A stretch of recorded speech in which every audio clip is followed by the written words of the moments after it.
बिस्मिल्लाहिर्रहमानिर्रहीम। अहलियाने महल्ला नूरखान कॉलोनी की जानिब से गुज़िश्ता जुमा को जो दरख्वास्त मस्जिद कमेटी को दी गई थी यहाँ के वाक़े के बारे में, उसी की कापी आज यहाँ पर सोशल मीडिया पर वायरल की जा रही है। महज इसलिए कि उस वक्त हम ये सोचे थे कि इस बात को ज्यादा फैलाना नहीं है और इस बात को यहीं पर दबा देना है, लेकिन जब ये देखा गया कि गुलाम यज़दानी की जानिब से और उनके दूसरे हवालियों की जानिब से इस बात को मजीद इस तरह से बयान किया जा रहा है कि किसी के पास कोई सबूत ही नहीं है, गैर जरूरी इल्जामात की भरमार की जा रही है, तो जो हक़ाइक़ बिल्कुल खुदा को हाजिर व नाजिर जानकर यहाँ के महल्ले के लोगों ने जो देखा उसको बयान किया था। जो तहरीर मस्जिद कमेटी को दी गई थी उसकी कापी यहाँ पर मौजूद है। आज तमाम लोगों के मालूमात के लिए उस कापी की तहरीर को पढ़कर सुनाया जा रहा है। गौर से सुन लें और आप खुद फैसला कर लें कि इसमें गुलाम यज़दानी की शख्सियत पर शक किया जाना चाहिए क्या नहीं किया जाना चाहिए। और जब किसी शख्स के ऊपर शक किया जाता है तो उसको इमामत करनी चाहिए या नहीं करनी चाहिए। तो तहरीर इस तरह है कि जनाब एडमिनिस्ट्रेटर साहब, जामे मस्जिद मोहम्मदाबाद बिदर शरीफ और मुअज़्ज़िज़ अराकीन एडवाइजरी कमेटी, मुकदमा शिकायत बनाम मौजूदा खतीब जामा मस्जिद गुलाम यज़दानी, हम जमी अहलियान महल्ला व जिम्मेदारान कमेटी हाजा को इस बात से मुतल्ला करते हैं कि गुज़िश्ता दिन 12 जुलाई 2018 बरोज़ जुमेरात को हमारे महल्ले में कायम एक जुज़ वक्ती मदरसा अरबिया तालीमुल कुरान लिल बनात जो सुबह के औकात में चलता है और दोपहर 3:30 बजे बंद हो जाता है। इस मदरसे में शाम के वक्त मदरसे के बंद होने के बाद 5 से 5:30 बजे इस मदरसे को दोबारा खुलवा कर एक गैर महरम शक में पड़ गए कि उस औरत को अंदर गए काफी देर हो चुकी और बाहर नहीं आई। इस बात की इत्तला नौजवान आपस में अपने साथियों को देने लगे और कुछ ही देर में वहां काफी भीड़ इकट्ठा हो गई। दो नौजवान दीवार फलांग कर अंदर दाखिल हुए और गेट खोले। इस पर तमाम लोग अंदर घुस पड़े। इस हंगामाराई को देखकर गुलाम यज़दानी भी मदरसे की ऑफिस में गए, जिससे मुत्तसिल एक कमरे में जिसमें वो एक गैर महरम खातून के साथ मौजूद थे। इस बात की तस्दीक मोहतरम मदरसा मौलाना मोहम्मद फहीमुद्दीन ने भी की। इस बात पर लोग गुस्से में आकर गुलाम यज़दानी से बदकलामी की और उनके ऊपर हाथ उठाने की कोशिश की। इतने में महल्ले के बड़े अफराद वहां पहुंच गए और नौजवानों को मारपीट करने से रोका। जब गुलाम यज़दानी से सवालात किए गए कि वो वाक़े की हकीकत क्या है, तो उनके जवाबात में बेरबती थी। कहा गया कि यहाँ कोई लड़की, पहले कहा गया कि यहाँ कोई लड़की मौजूद नहीं है। फिर नौजवान उन्हें ढकेल कर अंदर गए और उन्होंने देखा कि अंदर कमरे में लड़की मौजूद थी। जिम्मेदारों ने उस लड़की से जब सवाल किया कि वो यहाँ किस मकसद से आई थी, तो उसने जवाबन कहा कि मैं मौलाना से तावीज़ लेने के लिए आई थी। जब उसको तावीज़ बताने के लिए पूछा गया तो उसने कहा कि वो अभी तावीज़ नहीं ली। और जब गुलाम यज़दानी से पूछा गया कि उन्होंने भी यहाँ आने की गलत तावीज़ देना ही बताई, लेकिन तावीज़ उनके पास भी नहीं थी। जब उनसे पूछा गया कि आप तावीज़ पलीते भी करते हैं क्या, तो उन्होंने कहा कि मैं इसको नहीं मानता, लेकिन अकोला के एक मौलाना की एक तावीज़ लाने के लिए लड़की की वालिदा ने उन्हें फ़ोन किया था। उनके कहने पर मैं ये तावीज़ लाने के लिए ले आया हूँ, लेकिन जब जिस तावीज़ की लेन देन मुलाकात का असल सबब बताया गया वहाँ वो तावीज़ ही मौजूद नहीं थी। गुलाम यज़दानी के चेहरे पर जो अर्श के ज़र्रात चमक रहे थे, उसके बारे में पूछे जाने पर उन्होंने कहा कि बेंगलुरु से वापसी पर जब वो अपने घर गए तो उनकी अहलिया दावत में जाने के लिए तैयार खड़ी थी और वो उनसे मिलकर आ रहे हैं और ये अर्श उनका ही है। लेकिन जब लड़की को देखा गया और वहाँ पर बिछी हुई शतरंजी पर भी वही अर्श के ज़र्रात पाए गए। बहरहाल हालात के तनाजुर में गुलाम यज़दानी से कहा गया कि आपका किरदार इस वक्त मशकूक है और आप शक के दायरे में हैं। इस बात का फैसला तो बाद में शहर के उलमा और जिम्मेदारों के पास किया जाएगा, लेकिन बाहर गुस्से में आवाजें कर रहे नौजवानों के हुजूम से ये कहकर थामा गया कि वो ये मामला सिर्फ गुलाम यज़दानी का नहीं है, बल्कि मिल्लत के मोतबर तरीन लोग अगर ऐसे मामलात में मुलविस पाए जाते हैं तो कौम की बदनामी है। इसलिए अंदेशे से बचाकर महफूज निकाला गया। तो हम तमाम आप एडमिनिस्ट्रेटर को मौजूद अराकीन से इस बात की गुजारिश करते हैं कि आज जुमा की नमाज पढ़ाने से गुलाम यज़दानी को रोका जाए और अगली जुमा से पहले उनकी खिताबत और इमामत की बर्खास्तगी का फैसला किया जाए, क्योंकि मुसल्लियान की नमाज की दुरुस्तगी के लिए इमाम का किरदार पाक और साफ होना और हर शक को शुबे से बालातर होना जरूरी है। ये और अब ये जिम्मेदारी आप तमाम पर है कि आप ये जान लें कि शिकायत सिर्फ अहलियान महल्ला नूरखान तालीम की नहीं, बल्कि ये शहर के सारे मुसलमानों की है। आप हजरात की जानिबदारी या दबाव का आप हजरात किसी जानिबदारी या दबाव का शिकार होकर अगर गुलाम यज़दानी को नमाज पढ़ाने की इजाज़त देते हैं तो ये न सिर्फ मिल्लत की रुसवाई का सबब होगा, बल्कि आम लोगों में खैर गम और गुस्से को भड़काने का मौजूद भी हो सकता है और इसकी तमाम तर जिम्मेदारी एडमिनिस्ट्रेटर व अराकीन पर होगी।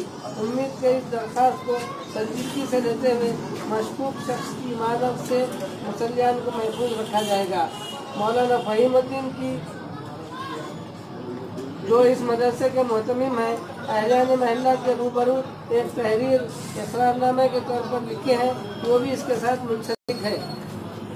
मैं उसकी तहरीर भी आपके सामने पढ़कर सुना दूं जो मौलाना मोहम्मद फ़हीमुद्दीन ने तमाम अहलियान महल्ला के रूबरू लिखी। मैं मोहम्मद फ़हीमुद्दीन ने इनको यानी मुफ्ती गुलाम यज़दानी को और मिसबाहुद्दीन को एक घंटे तन्हा रूम में बैठा हुआ पाया। मुझे इस बात का इल्म नहीं था कि वो लड़की को किस बुनियाद पर लाए हैं। बजरिया फ़ोन बताया गया कि ये कहकर कि लड़की का कोई मसला है, तो मैंने उनको आने की इजाज़त दी। ये तहरीर मौलाना फ़हीमुद्दीन जो है अपने तौर पर लिख कर दी है और उनकी वीडियो क्लिप भी आजकल वायरल हो रही है, जिस पर तमाम नौजवानों ने उनसे बैठकर पूछा गया कि जो है आप किस बुनियाद पर उनको अकेले कमरे में बैठने दिया। वो अपनी गलती को तस्लीम कर रहे हैं उस वीडियो क्लिप में कि हाँ ये मेरी गलती है कि मैंने उनको अकेले में बातचीत के लिए छोड़ा और बैठने का मौका दिया। तो ये तमाम हक़ाइक़, इसमें एक रत्ती बराबर भी बात झूठ पर मबनी नहीं है, क्योंकि ये सारी बातें बहुत ही जिम्मेदार अशख़ास जो वहाँ पर मौजूद थे उन्होंने देखकर हालात को समझकर लिखी है। ऐसा कोई इल्ज़ाम गुलाम यज़दानी पर इस तहरीर में नहीं लगाया गया जो अपनी आंखों से नहीं देखा हुआ है। जिस सबूत की बात गुलाम यज़दानी पूछ रहे हैं अपनी वीडियो क्लिप में कि सबूत है तो पेश करो, अब इससे बड़ा सबूत और क्या पेश किया जा सकता है। वो खुद मुफ्ती हैं, वो ये बता सकते हैं कि किसी गैर महरम के साथ अकेले कमरे में अगर 1 घंटा कोई गैर महरम शख्स बैठ सकता है तो क्या ये शरान दुरुस्त है। ये सारी बातें जो गैर ज़रूरी तौर पर लोगों को और अवाम को जो है भड़काने की जा रही हैं, ये बिल्कुल गलत है।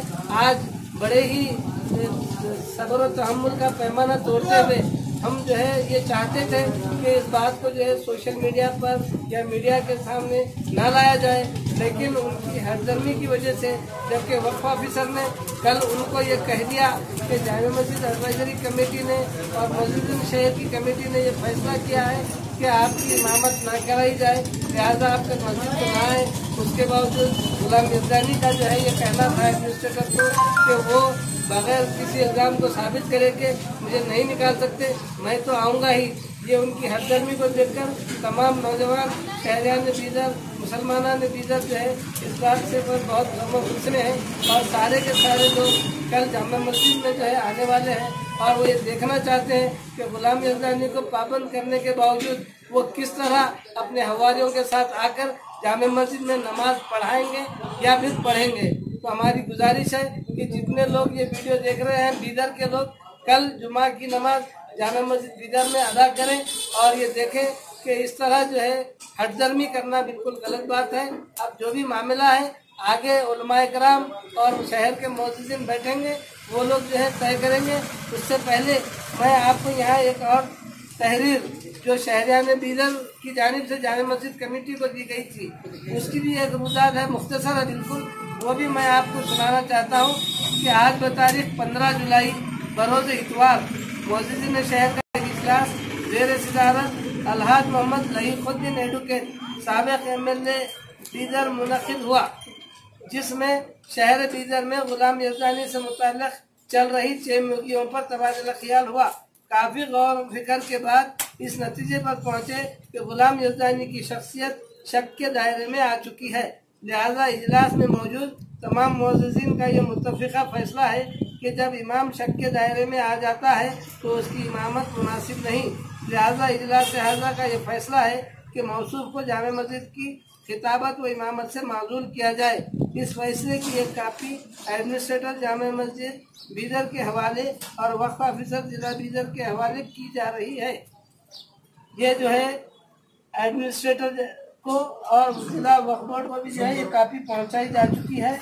और जो है इसमें जो नाम जो इजलास में मौजूद थे, जिनकी दस्तखतें इस पर मौजूद हैं, वो मैं आप लोगों को बता दूं कि सबसे पहले सदर इजलास मोहम्मद लईक़ुद्दीन एडवोकेट, और उसके बाद मोहम्मद सिराजुद्दीन साहब इंजीनियर जो जामे मस्जिद के साबिक़ सदर थे और आज भी एडवाइजरी कमेटी के हैं, और उनके साथ साथ सैयद जमील हाशमी साहब जमात इस्लामी से गहरे वाबस्तगी है और उसके अहम रुकन हैं। मोहम्मद जावेद साहब कॉन्ट्रैक्टर, मिर्ज़ा महमूद अली बेग साहब चिश्ती निज़ामी जो फैज़पुर के मुतवत्तिन हैं, मोहम्मद फरासत अली साहब एडवोकेट, काजी सैयद लतीफ़ुद्दीन कादरी चीफ काजी बीदर, सैयद मंसूर अहमद खादरी, मोहम्मद अब्दुल समद, मोहम्मद मुश्तबा खान साहब गाँव मेडिकल, मोहम्मद गौस कुरैशी, मोहम्मद हयातुल हक, मोहम्मद अब्दुल खदीर खादरी, ये एक सहाफ़ी हैं, डॉक्टर मोहम्मद अब्दुल खदीर शाहीन इदारा जात, मौलाना मोहम्मद ख्वाजा मोइनुद्दीन ख्वाजा मौलाना फैज़पुर के, हाफिज़ मोहम्मद सलाहुद्दीन साहब पेशी इमाम मस्जिद इलाही, मोहम्मद अहमद सेठ सदर ईदगाह कमेटी बीदर। इन तमाम लोगों की मौजूदगी में ये फैसला लिया गया। इसकी भी काफ़ी जामा मस्जिद एडमिनिस्ट्रेटर और कमेटी को दी गई। इसके बावजूद भी जो है इस किस्म की जिद करना और हदगर्मी करना निहायत ही गलत बात है। मेरी गुजारिश है कि मस्जिद में किसी भी किस्म का शोर शराबा या बदनज़मी पैदा ना हो, इसके लिए ज़रूरी है कि गुलाम यज़दानी मस्जिद जामा मस्जिद में कोई इमामत या खिताबत न करें, वो इससे परहेज़ करें। आगे जो फैसला होगा वो उलमाए कराम की मौजूदगी में और शहरियान की मौजूदगी में वो फैसला होगा। वो क्या फैसला करते हैं, यहाँ महल्ले में गवाहान मौजूद हैं, उनसे क्या जो है वो ज़रूरी शवाहिदात लेते हैं, उसके बाद उन्हें जो फैसला करते हैं वो फैसले के मुताबिक अमल होगा। अस्सलाम वालेकुम रहमतुल्लाहि व बरकातहू। ये रज़ा हुसैनी साहब सबसे अहम गवाह वहाँ पर इस मौके पर जो वहाँ पर मौजूद थे, मेरे जाने से पहले ये वहाँ पर मौजूद थे। तो मैं चाहूँगा कि मुख्तसर सी बात सैयद रज़ा हुसैनी साहब भी अपनी बता दें।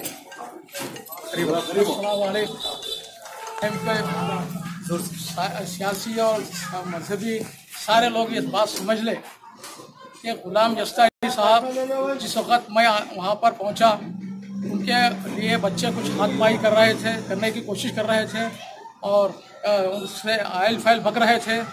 तो मैंने उनसे पूछा आखिर ये क्या बात है, तो मौलाना ने कहा कि ये सब मेरे साजिश है मेरे खिलाफ। तो क्या साजिश क्या है, तो किसी ने कहा कि भाई कुछ भी नहीं करा। तो वो पीछे से एक बच्चा ने कहा कि क्या वो लड़की क्यों है अंदर, तो कहाँ है लड़की नहीं है। तो बच्चे ने ढकल के वहाँ पे गया और वहाँ पर देखा मैं तो बच्ची पहले से मौजूद है। और उस बच्ची को पूछा मैं कि क्यों बेटा, क्यों इसलिए आई है यहाँ पे, क्या जरूरत थी। तो उसने बोली कि मैं मेरा डाइवर्स हो चुका है, ये मेरी शादी हुई है उदगिर में और मेरा डाइवर्स है जिसकी अदालत में केस चल रहा है और मैं तावीज़ के जरिए अपने शोहर को बुलाना चाहती थी, इसीलिए मैं मुफ्ती साहब का आई। डाइवर्स वो आप जाने, उन्होंने जाने और हमारे मौलाना जाने उन्होंने क्या बोलना था। उनका जो बोले वो सुनिए, उनके जो सवाल है उसका मैं जवाब दे रहा हूँ। वो बच्ची का उन्होंने कहा तो मैं बोला आपके साथ आपके कोई वालिद नहीं है। जब आप मेरे सवाल किए तो आप आगे सवाल नहीं सकते। आपके वालिद नहीं, भाई नहीं, बच्चा नहीं, तो आप गैर मर्दों के सामने इस तरह कैसा है बेटा? नहीं मैं उन्होंने मुझे बुलाए, मैं आई। उसके बाद हम बोले हम किसी तरीके से भी वहाँ के कुछ जिम्मेदार, एक फ़हीम बा बोल के एक लड़का था, उसको बोले हम ये बच्ची को यहाँ से जब हुजूम बढ़ रहा है तो ये कौम का बदनामी होगी, इसलिए उन फ़हीम बा के हाथ से बच्ची को भेजा दी। मैं देखा, मैं देखे ये एक बात नहीं देखी भी, एक बात देखी। तो फ़हीम बा से भेजा दिया बच्ची को। उसके बाद मैं आया मौलाना के पास आया। मौलाना जब मौलाना से मैं पूछा क्या मौलाना आप ऐसा हरकत कैसा करे? मैं कुछ नहीं करा। नहीं कैसा करे आप? ये बच्ची वहाँ पे है, उन्हें बोल रही है ताबीज़। हाँ मैं ताबीज़ अकोला को गया था और वहाँ से मैं ताबीज़ लाया। तो फिर वो ताबीज़ कहाँ है? नहीं मैं नहीं लाया।